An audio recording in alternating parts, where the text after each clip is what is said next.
ওহ মা, আমি ভুলেই গেছি। সেদিন আসার পথে নিয়ে আসছিলাম। তোমায় বলবো বলবো ভুলেই গেছি। বলেই উঠে আলমারি থেকে শাড়িটা বের করে আনলাম। বাহ! চয়েস তো ভালোই করেছিস। যাক, ভালো করেছিস। দেখো তো মা, পছন্দ হলো কিনা? তোমার পছন্দ হলেই হলো। মা, ঘুমাবো এখন। কাল আবার তাড়াতাড়ি ক্লাসে যেতে হবে। ঘুমাবি যে? রাতের খাবার খেয়েছিস? দিন দিন শুকিয়ে যাচ্ছিস। মা, পেট ভরাই আছে, আর পেটে কুলাবে না। তুমি যাও, শাড়িটা নিয়ে কাল সুযোগ পেলে পইরো। আচ্ছা, যাচ্ছি। টেনশন করিস না। ঘুমিয়ে পড়। পরের দিন সকালে ঘড়ির অ্যালার্ম বাজে, আমি তাড়াতাড়ি উঠি। 10টার মিস কল, 8টা বাজে। কলটা নিয়ে দেখি মুক্তা কল দিছে। দূর তুই মর, আমি আগে ফ্রেশ হয়ে রেডি হয়ে নি, ভার্সিটি গিয়ে না হয় কথা হবে। ওয়াশরুমে চলে গেলাম। গতকাল থেকে কথা হয় না, একটু মজা নেই না হয় আম্মুর সাথে। আম্মু তুমি কই? কতকাল ধরে তোমাকে দেখি না। প্রাণটা আনচান করছে দু পলক দেখার জন্য।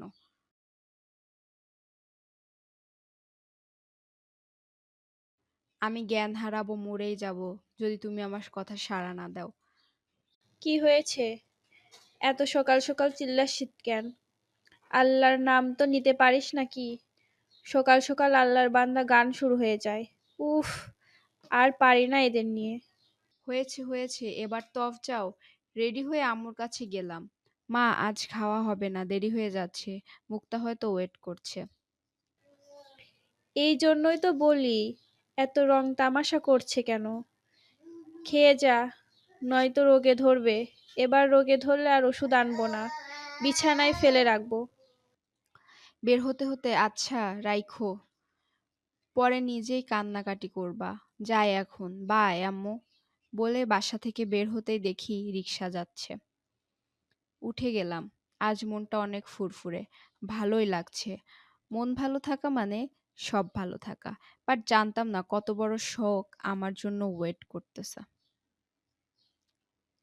রিকশা থেকে নামলাম, দেখি ক্যাম্পাসে সবাই কেমন উৎসুক দৃষ্টিতে চেয়ে আছে। কয়েকজন নাক ছিটকাচ্ছে আমায় দেখে। আজিব তো, এমন করার কি হলো? কি করলাম আমি? কয়জন সামনে দিয়ে যাচ্ছিল আর বলছিল, ছি ছি, কিভাবে আবার ভার্সিটিতে এসেছে মুখ দেখাতে? লজ্জা শরম বলতে কোনো চিহ্ন ফোঁটাও নেই। ছি। প্রচণ্ড রাগ হচ্ছে। এই সমস্যা কি আপনাদের? কি হয়েছে? কি করেছি যে নাক ছিটকাচ্ছেন? যান এখান থেকে, ফাইজলামি পেয়েছেন? আরো বলতে নিব, তখনই আমার মুখ কে যেন চেপে ধরে টেনে একবারে ক্যাম্পাসের দিকে নিয়ে যায়। সরানোর চেষ্টা করছি। মুখ থেকে হাত সরিয়ে দেয় আর আমি জোরে জোরে শ্বাস নিতে থাকি। ঘুরে দেখি মুক্তা। রাগ আরো চরমে উঠে যায়। সমস্যাটা কি? বুঝতেছি। সবাই আজেবাজে কথা বলছে। তুই এখানে টেনে আনলি। কি হয়েছে? কে মরেছে? তুই কিছু জানিস না। অদ্ভুত তো। জানলে কি তোকে জিজ্ঞাস করি? গতকাল গতকালের ঘটনা নিয়ে সবাই সমালোচনা করছে, তাই ওরা সবাই। গতকাল কি এমন হয়েছে যে সবাই আমার নিয়ে ফালতু কমেন্ট করবে? চল ক্লাসে। তুই তো আরেক চিজ। তুই তো আমার কথা শোন ফুললি আগে, পরে যাই। চুপ থাক, চল।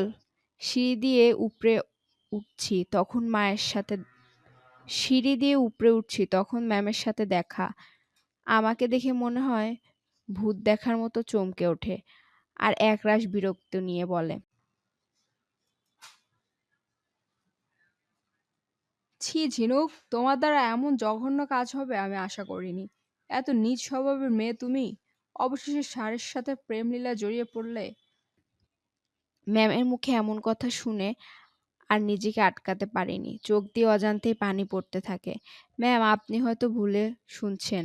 আর যা ভাবছেন তেমন কিছুই না ম্যাম। দেখো ঝিনুক, আমরাও এই লেভেলে পার করে এসেছি। এই সময় প্রেমে পড়ে ঠিক, স্যারকে ভালো লেগেছে, পছন্দ হয়েছে বা হতেই পারে, তাই বলে ভার্সিটি স্টোর রুমে এমন কাজ করবে? সত্যি আনবিলিভেবল। সেখানেই বসে পড়লাম। কি থেকে কি হয়ে গেল।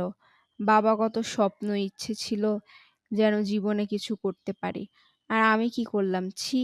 বাবার সামনে কিভাবে যাব বলেই কান্না করতে থাকলাম।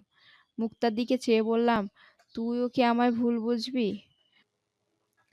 দেখ ঝিনুক, এতদিন তোর পাশে ছিলাম, তোকে জানি, চিনি, আর আমি সব দেখেছি। তোর কোনো ভুল নেই। মানুষের কাজই তিল থেকে তাল বানানো। বাদ দে, ক্লাসে যাবি? না রে, যাব না। আমি বাসায় যাব। এখন তো আর বের হতে দেবে না। লাইব্রেরিতে চল, ওইখানে যাই। হুম, লাইব্রেরিতে গিয়ে বসি। আর ভালো লাগছে না। সব ওই বজ্জাত স্যারটার জন্য হলো। সবাই আমাকে খারাপ ভাবছে। পাজি, বদমাইশ, রামছাগল, বেজি আমার লাইফটা হেল করে দিল।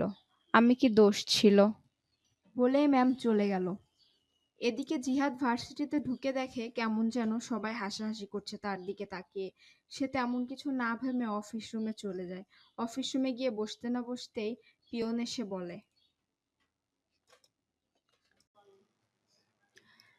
স্যার আপনাকে প্রিন্সিপাল স্যার ডাকছে। আমাকে এই অসময়ে ডাকবে কেন? আপনি শুনে এসেছেন তো?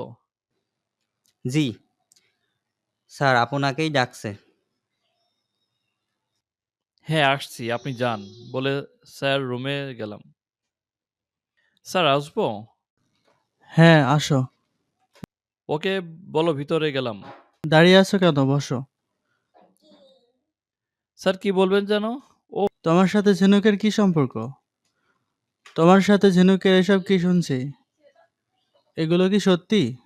তুমি একজন প্রফেসর হয়ে কিভাবে স্টুডেন্টের সাথে এসব করো? ভাবতেই পারছি না আমি। এই ব্যাপার? এই তো বলি সবাই এমন করে কথা বলছে কেন? আবার হাসাহাসি করছে, অনেক রাগ উঠে গেল। সামান্য একটি বিষয় নিয়ে এত কিছু? রাগের মাথায় বলেই ফেললাম ঝিনুক আমার বউ হয়। কিছুদিন আগে বিয়ে করেছি। আমি আমার ওয়াইফের সাথে যা খুশি তাই করতে পারি।